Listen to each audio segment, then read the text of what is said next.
Bom dia a todos. Me foi pedido para falar sobre tratamento de câncer coloretal metastático. Primeiro, eu gostaria de lembrar a todos vocês que, embora a gente esteja falando de câncer coloretal metastático, vamos lembrar que alguns casos de pacientes com câncer coloretal metastático a gente consegue curar esses pacientes.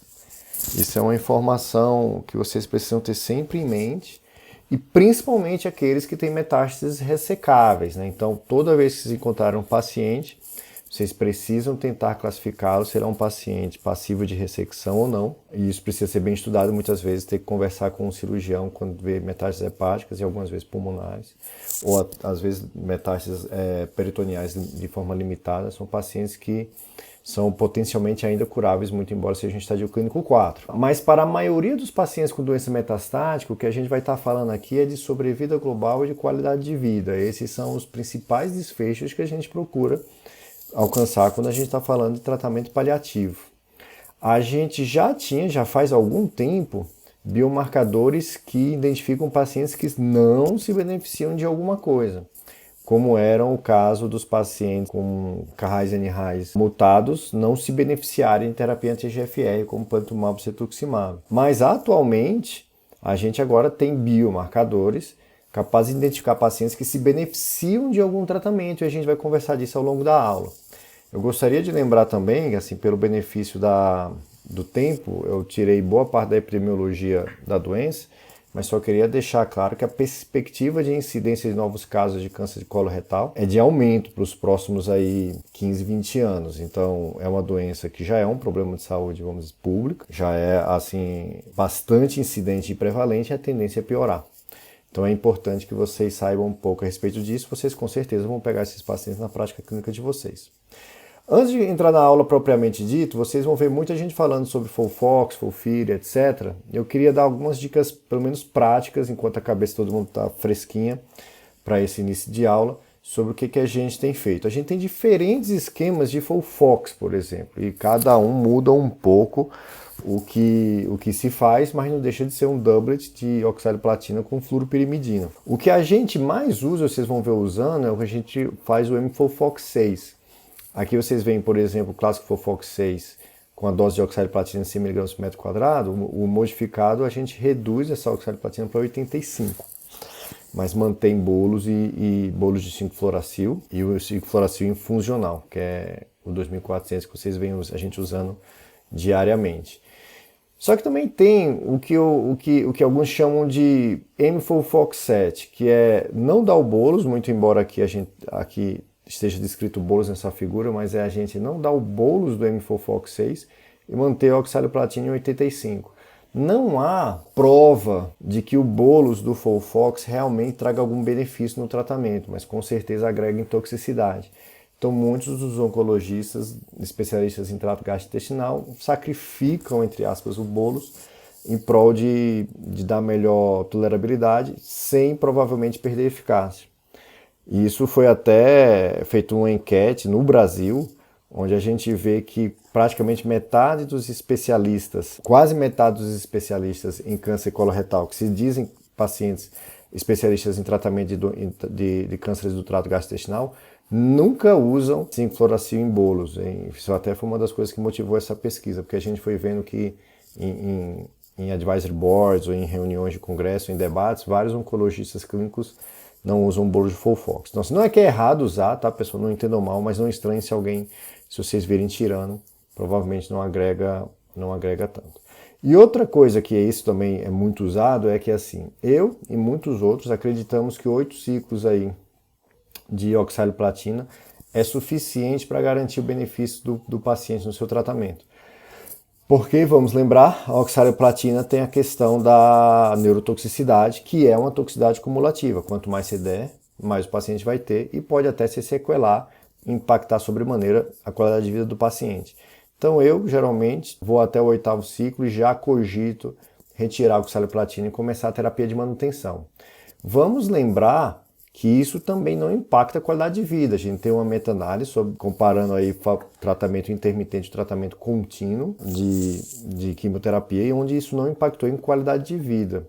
em diferentes esquemas de manutenção. Eu mesmo já cheguei a publicar uma meta-análise até sobre parada completa de tratamento, para depois o paciente progredir você reintroduzir. E isso também não trouxe impacto significativo na sobrevida global desses pacientes. Então você iniciar a terapia de manutenção, embora você possa sacrificar um pouco em progression free survival, você tem provas aí, níveis de evidência altíssimos, que isso não impacta na sobrevida global do paciente e com certeza traz ganhos em qualidade de vida.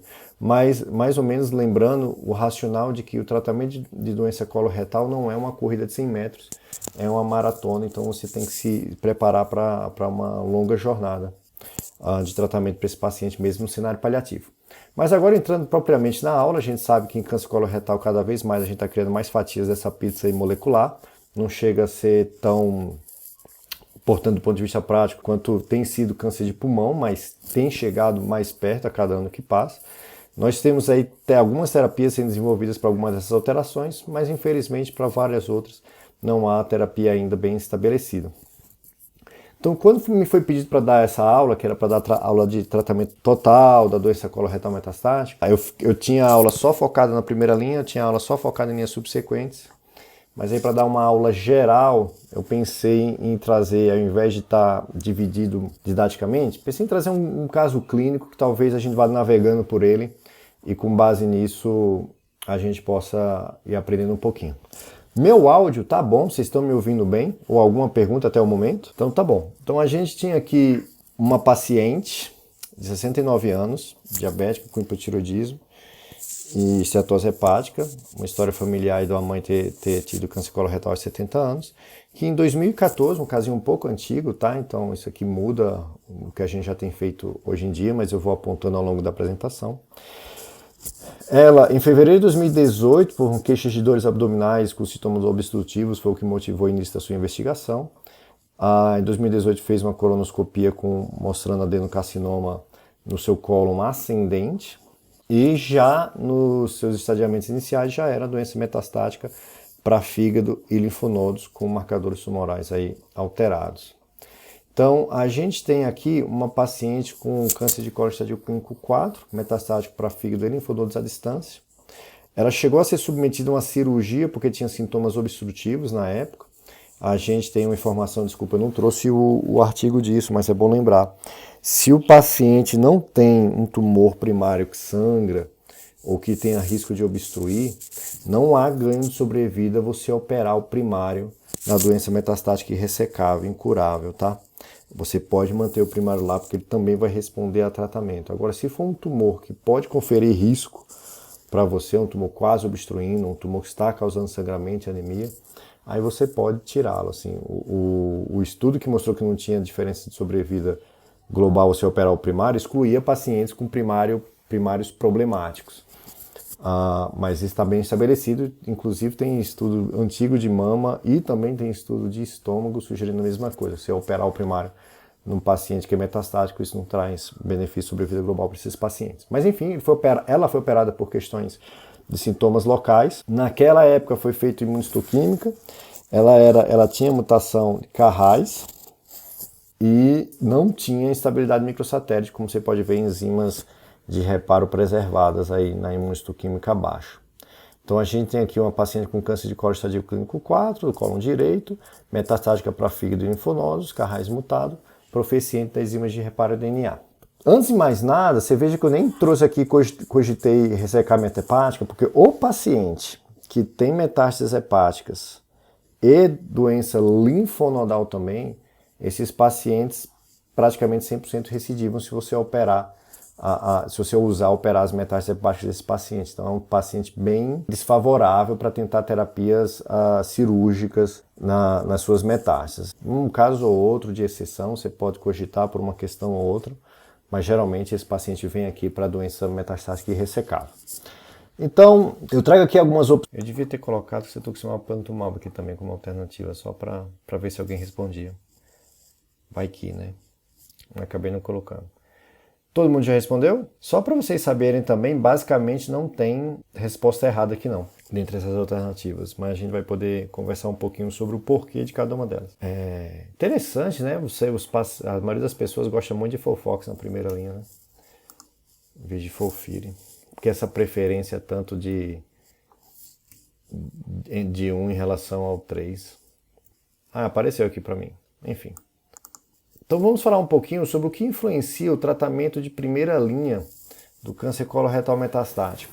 A gente sabe, né, pessoal, que você vai ter uma população de pacientes que você vai poder tratar na primeira linha, mas ela vai diminuindo ao longo do que você vai avançando nas linhas de tratamento. Então a gente sempre tenta, dentro do possível, encaixar o melhor tratamento do paciente já na primeira linha, porque alguns pacientes serão perdidos à medida que você caminha nas linhas subsequentes.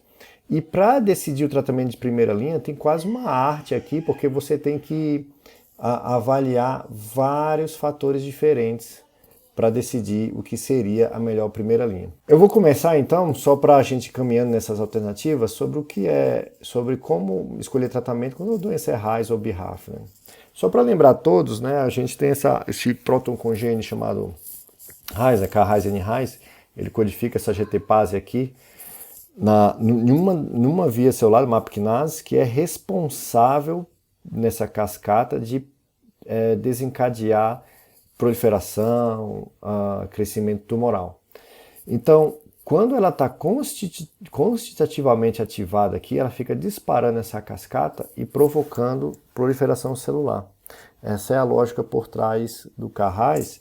E percebam uma coisa, o RAS está aqui embaixo. Um anticorpo contra anti-EGFR, ou HER1, que é a mesma coisa, ele age aqui em cima, além da membrana celular. Vamos lembrar que anticorpos, toda vez que vocês verem uma droga como MAB, né, monoclonal antibody, são drogas que geralmente não entram dentro da célula, são moléculas grandes demais para serem endocitadas, vamos dizer assim.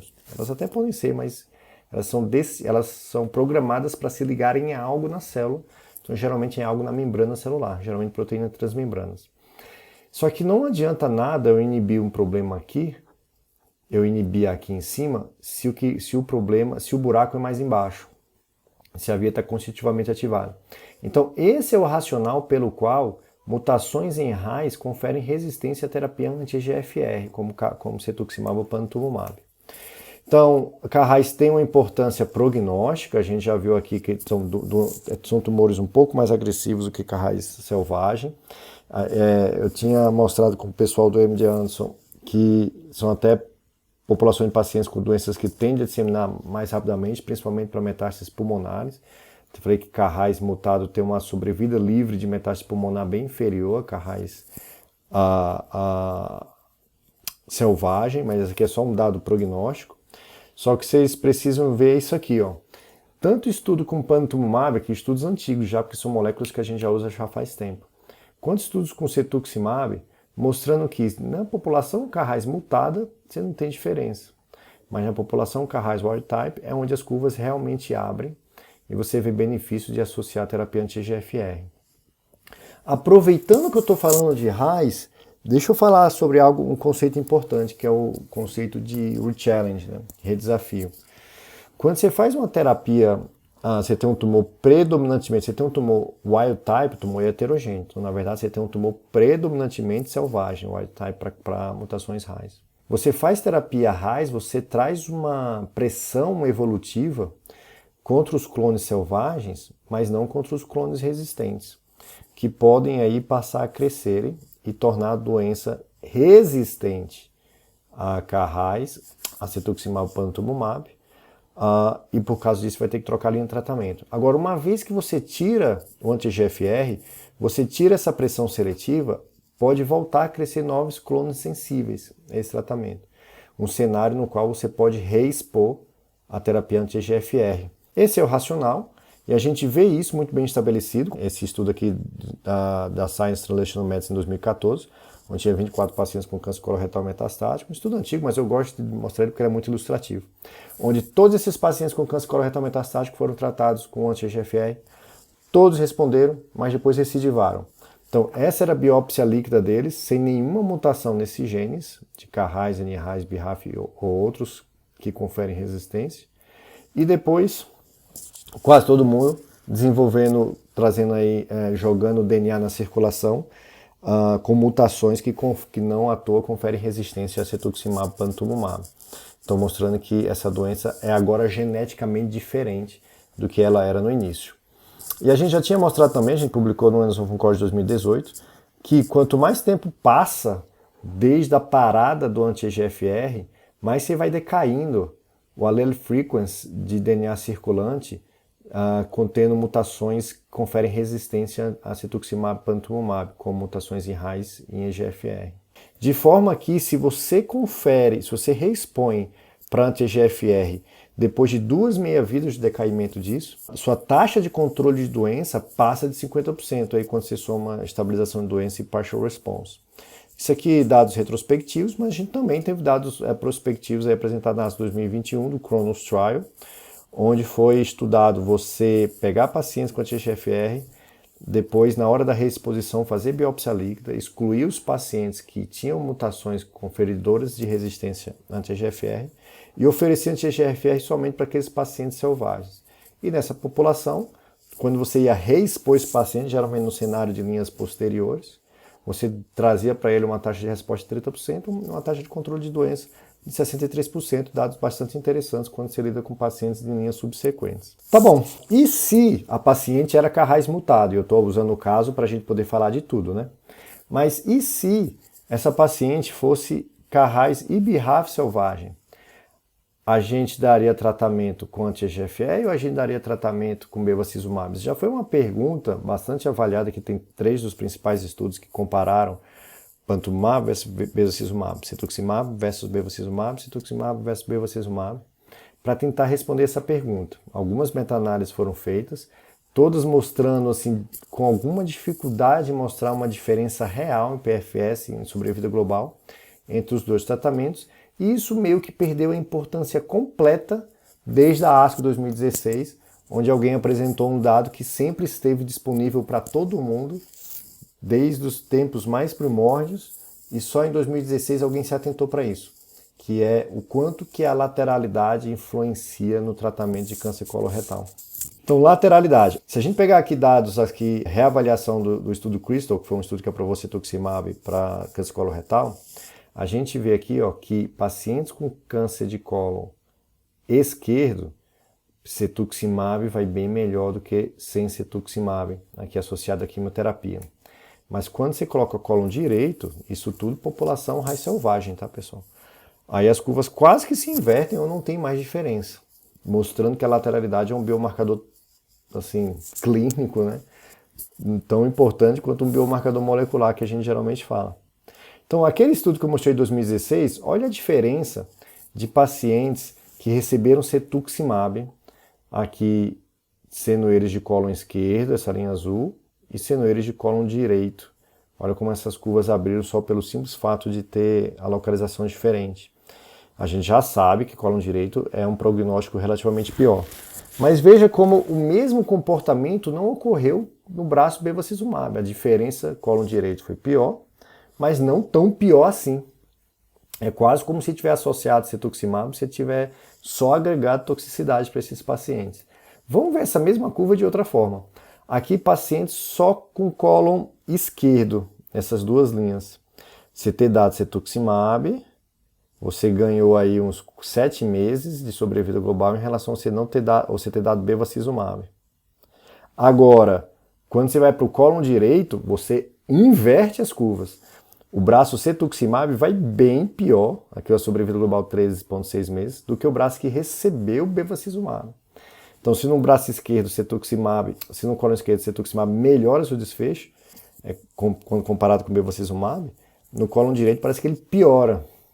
E daí vem uma recomendação para ficar na cabeça de vocês, que hoje a gente leva em consideração a lateralidade e a gente não dá na primeira linha anti-EGFR para pacientes de cólon direito, mesmo ele sendo K-RAS selvagem, mesmo ele sendo N-RAS selvagem, mesmo ele sendo BRAF selvagem. Tá bom? A lateralidade é levada em consideração. Não só isso, né? A lateralidade é algo importante, a gente também mostrou na época que eu estava no MD a gente publicou um artigo muito interessante mostrando como o cólon ele vai mudando molecularmente à medida que você caminha do século, colo ascendente, flexura hepática, transversa, esplênica, etc., até o reto, como algumas mutações vão se alterar, o comportamento genético vai se alterando. Interessante notar a estabilidade de microsatélite, coisa que a gente já sabe, colo direito é mais frequente do que no colo esquerdo barra reto. E é interessante notar também aqui a informação prognóstica, aqui é o hazard ratio para overall survival. Se a gente considerar o reto como referência, o hazard ratio de 1, à medida que você vai caminhando para o cólon direito, esse prognóstico vai piorando, né? Então o cólon direito é uma doença de pior prognóstico geralmente. E apenas para deixar a aula atualizada, a gente teve aí na ASCO 2022 um novo estudo comparando bevacizumab com panitumumab na primeira linha para pacientes com doença com RAS wild type, o Paradigm Trial. Não vejo grandes utilidades desse estudo, só trouxe informações que a gente já sabia, mas agora é um dado retrospectivo robusto, mostrando que no paciente, na população, principalmente com cólon esquerdo, você teve benefício em fazer tratamento com panitumumab ao invés de bevacizumab na sobrevida global. Interessante notar que o PFS não foi lá muito diferente, mas você teve melhora de sobrevida global e você teve melhora de taxa de resposta. Inclusive, esse é um dado interessante, porque na minha cabeça, de estudos antigos, a taxa de resposta que você tinha para terapia doublet com panitumumab era em torno de 60%. E aqui, você foi para 80% no cólon esquerdo de pacientes com doublet e FOLFOX. Só ter esse número em mente que isso ajuda a ver que doublet com cetuximab, numa população bem escolhida, dá altas taxas de resposta. Inclusive aqui a profundidade de resposta, né? O azulzinho bem melhor do que o bevacizumab. O azulzinho é anti-EGFR. Enfim, então para vocês terem bem na cabecinha de vocês, qual é o candidato perfeito para terapia anti-EGFR? Pacientes de cólon esquerdo, pacientes KRAS, NRAS e BRAF wild type, a gente vai conversar um pouquinho sobre BRAF já já. Pacientes sem amplificação de HER2, há dados aí sugerindo que a amplificação de HER2 possa conferir resistência à terapia anti-EGFR, então até coloquei menorzinho, porque esse dado não é tão robusto, mas fica na cabecinha de vocês. E pacientes sem intenção de cirurgia, eu estou falando numa aula pacientes não ressecáveis, mas é bom lembrar que pacientes sem sem intenção curativa de cirurgia de metahepática, porque a gente teve um estudo, o New Epoch, estudo já antigo, bem interessante, controverso, um resultado estranho, onde você ter colocado cetuximab em pacientes que operavam o fígado foi deletério. Por isso que, se você quer operar o fígado de forma curativa, isso a gente geralmente não coloca anti-EGFR, a não ser que você queira muita taxa de resposta, aí é outra coisa, terapia de conversão. Mas a aula não é sobre tratamento cirúrgico de metástase, a aula é sobre doença irressecável, então eu não vou entrar nessa seara agora. Se o paciente tem um bom performance, a gente faz doublet e anti-EGFR, né, panitumumab, cetuximab, nesse caso aqui. Se o paciente é idoso ou frágil, você pode fazer fluoropyrimidina mais anti-EGFR com base no PANDA Trial, com fase 2 apresentado na ASCO 2020. E vamos lembrar que se você não quiser dar anti-EGFR, eu coloquei aqui, você pode fazer 5-fluoracil mais bevacizumab também. Isso você tem estudo de fase 3 respaldando isso. É uma aula de primeira linha no momento agora que eu estou falando, então deixa eu rapidamente passar sobre esses dois estudos, que agora a gente está vendo características do paciente. Paciente que tem uma mal performance, é idoso, não tem muitas comorbidades, paciente frágil. Você teve aí o PANDA Trial, que foi nada mais foi que um estudo que deu 5-fluoracil mais oxaliplatina mais panitumumab em pacientes maiores de 70 anos, ou só 5-fluoracil e panitumumab, seguido de panitumumab manutenção. E esse estudo não mostrou diferença significativa, não foi um estudo de não inferioridade, tá? Mas você não vê uma clara superioridade em dar doublet versus dar 5-fluoracil isolado nessa população muito idosa. Então, isso é um dado randomizado que te suporta você sacrificar a oxaliplatina em detrimento, visando dar mais tolerabilidade de tratamento a esse paciente. E um outro estudo, que aqui não é mais pensando em RAS, mas é interessante, que foi um estudo também em pacientes idosos, maiores de 70 anos, onde foram randomizados para receber um braço só com 5-fluoropyrimidina e bevacizumab, ou com o nosso doublet normal de FOLFOX ou CAPOX mais bevacizumab.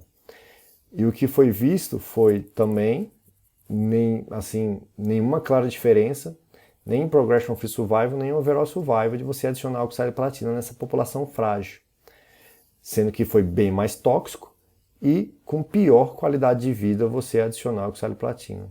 Então, só para lembrar, dados que na população frágil idosa, você tirar a oxi e dar o principal tratamento, que é a fluoropyrimidina, mais o anticorpo, seja ele bevacizumab ou panitumumab, é um adequado tratamento de primeira linha. Tá bom? Então, isso é o que justificou a escolha do tratamento dela, que foi Folfox, já vocês vão ver, mais bevacizumab, ou foi Folfir, mais bevacizumab, a gente vai lembrar agora, um caso antigo. Mas eu trago outra pergunta, né? A gente pode escolher triplet na primeira linha? Vocês vão ver cada vez mais a gente usando isso. Pode, a gente teve o Tribe2 Trial, eu trago só o Tribe2 porque é o mais recente, onde randomizou pacientes para doublet, seguido de 5-fluoracil de manutenção. Se o paciente progredia, fazia Folfir com bevacizumab, seguido de 5-fluoracil de bevacizumab de manutenção. E esse era o dado do desfecho primário, é a progressão nesse momento. O outro braço era o triplet, Folfoxir mais bevacizumab, seguido de 5-fluoracil mais bevacizumab de manutenção. Perceba que a manutenção do estudo não era Folfir, tá? Alguns de nós, alguns colegas, vocês vão ver, tiram só a oxi e mantêm o Folfir. Mas enfim, no estudo era só 5-fluoracil e bevacizumab. Se progredia, voltava o Folfoxir mais bevacizumab e depois mantia se respondesse 5-fluoracil mais bevacizumab. Então aqui o endpoint primário era esse ponto aqui. E desfecho secundário tinha Overall Survival. O que foi visto foi que o Progression Free Survival 2 e tanto o Overall Survival foram melhores na terapia tripla. Principalmente o Progression Free Survival. O Overall Survival não foi lá tão diferente assim, mas teve ganho. O ganho é real. O ganho é real. Então vocês podem até perguntar, então por que a gente não faz triplet para todo mundo? Porque é mais tóxico. Desculpa, eu não trouxe dados de toxicidade aqui, mas terapia tripla é mais difícil, então vocês têm que lembrar que isso é a custa de toxicidade. E eu gosto de lembrar aqui que nesse estudo no Tribe2, a população que eu acabei de descrever, cólon esquerdo, raio selvagem, birravo selvagem, era minoria aqui. Tá? E a taxa de resposta desse estudo, salvo engano, foi 62%, entre 60% e 65%. E vamos lembrar que o doublet nessa população aqui, o doublet com anti-GFR confere no mínimo 60% de taxa de resposta também. Onde no Paradigm Trial, o estudo mais recente, foi 80%, que vocês mostraram. Então, você quer dar triplet porque você quer dar mais resposta, você quer aumentar a sobrevida global, mas nessa população, talvez não faça diferença. Talvez só o doublet com anti-GFR seja suficiente. Eu falo só, mas o anti-GFR nem sempre é tão bem tolerado, né? Ele dá muita toxicidade cutânea algumas vezes. Mas, pois bem, essa paciente acabou fazendo Folfir e bevacizumab, não está errado, teve uma resposta parcial. Quer dizer, não só não está errado, como está bem correto, tá? Não estou criticando, não. Eu votei em Folfoxir, para vocês só saberem. Paciente de cólon esquerdo, metastático em mais de um sítio e tudo mais, hoje tem sido mais paciente de cólon direito, com múltiplos sítios de metástases, hoje tem sido minha prioridade. Só que em agosto de 2018 ela teve... aí ela começou a manutenção, 5-fluoracil bevacizumab. Só que ela teve progressão, tanto em fígado quanto em linfonodos e agora em pulmão. E aí a gente entra no que a gente fala de segunda linha de tratamento. Antes de entrar em segunda linha, alguma dúvida ou pergunta? Não, isso aí é uma interessante pergunta. Não, isso gera confusão, porque quando a gente faz o Folfoxir, você pensa... Nossa, numa doença muito dependente de quimioterapia, eu dou todas as quimioterapias que funcionam de uma vez só, né? O que acontece depois disso? Acontece que quando você controla a doença com Folfoxir, você quase nunca vai fazer Folfoxir por muito tempo, o paciente não tolera, você já vai começar a manutenção, igual foi o estudo. E depois, quando ele progride, aí sim você volta ao tratamento. Algumas vezes, quando o paciente progride, ele pode progredir de uma forma que ele não tenha performance para receber triplet. E aí você vai dar doublet e aí vai voltar ao sequenciamento. A parte de sequenciamento, a gente vai conversar agora. Tem tratamentos de primeira linha que eu não falei ainda, só porque o caso é antigo.